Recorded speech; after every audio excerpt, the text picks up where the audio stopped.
The story out of Texas is stunning and shocking. 11-year-old Texas schoolgirl Jocelynn Rojo Carranza took her own life after enduring relentless bullying from classmates in her 6th grade who threatened to call ICE on her family. Latino Times reports that some kids told her that once her family was deported, she'd be left here all alone.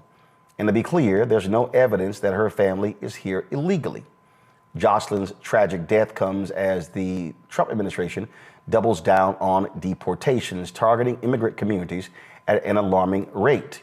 Now we're seeing even more aggressive moves. This is just unbelievable. It's just such a heartbreaking, like when you brought up the story of the little girl in Texas, and it just broke my heart. Like that whole story has just really captivated me because that is the result of the hatred that is being perpetuated by the entire MAGA movement.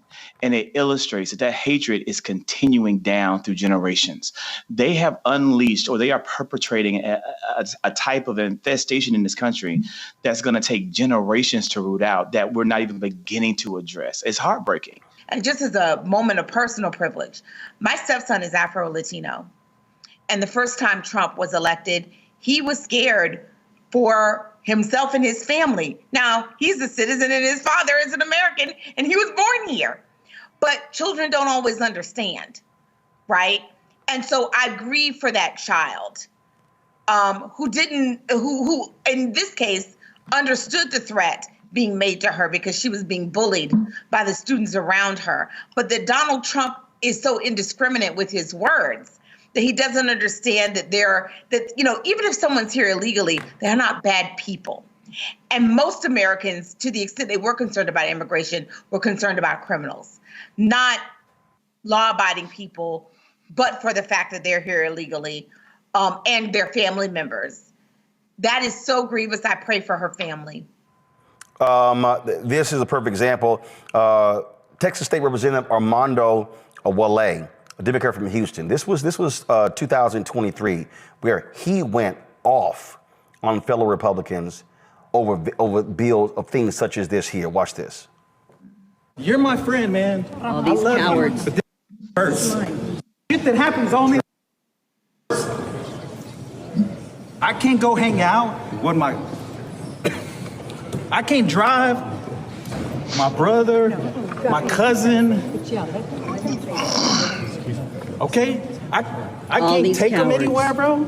I can't go to a boiler. I can't go to a baptism because my community is being attacked. Y'all don't understand. Dude, hurts our community. It hurts us personally, bro. Could have just let us. It hurts us. Just let us debate it. It hurts us to our. You're my friend, they actually don't care. And this is what we're seeing.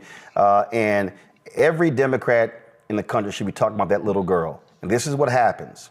When you unleash this kind of stuff, these children listen to their parents, listen to what's on television, and they repeat that crap in schools. This girl is dead because they threatened to call ICE on her family. And that is diabolical. And that should not be happening in this country, but it is. It's happening every single place in America. Guys, pull up the video of Congressman Mike Lawler. Congressman Mike Lawler out of New York. There was a meeting taking place, and this is exactly what I'm talking about, where he literally challenged the immigration status of an elected official. I want y'all to listen to this video. Somebody that looks like me, right, is approached by ICE. What would your immediate expectation would be for me to do? What should I carry on me to demonstrate that this immigrant is the vice chairman of this board? Well, like every other person that is engaged by law enforcement, if you are asked for information, cooperate. I wouldn't expect you as I don't know, I assume you're a citizen. Maybe you're not. Maybe you're, but You're not unbelievable. Well, you're telling me about ICE. You're telling me about ICE approaching. Passport on you, Jose. But that's the point that I'm making. I'm sorry. yeah, but That is the point that I'm making. Around with your birth certificate.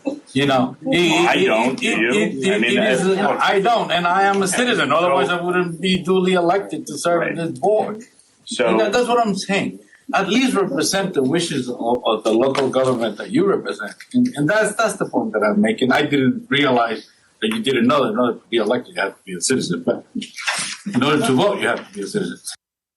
Okay, I just want everybody to understand. The man who was talking, go to my iPad.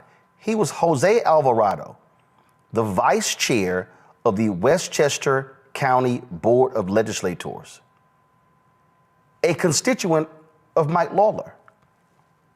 And so why is this important? Because here's Mike Lawler, a white man, telling a Latino man, hey, if ICE comes up, you should comply. The only reason ICE would approach this man, Jose Alvarado, is because of the color of his skin. Because, and this is what people are talking about, that you're going to be unleashing law enforcement across this country, just willy-nilly walking up to people, hey, show me your papers. As Alvarado said, I don't walk around carrying my birth certificate, do you? Lawler goes, no, because Lawler's a white man. This is what we're talking about here, is exactly what happened in South Africa when black South Africans had to carry a passbook and they would have to show their papers on demand. That's what led to the Polaroid Revolutionary Workers Party, the black Polaroid workers, Ken Williams, Carolyn Williams, when they realized that Polaroid was making the actual documents. And it was that group, the Polaroid Revolutionary Workers, they're the ones who actually started the divestment campaign against South Africa. What we are seeing is, we're seeing racism being unleashed against people. And let me be real clear to all y'all black folks who are watching, who are saying, well, guess what? They should leave. It applies to you as well. Because if they think that you look like you're from Bermuda or from Haiti or from Jamaica or from any African nation, they have the right to stop you and say, show me your papers.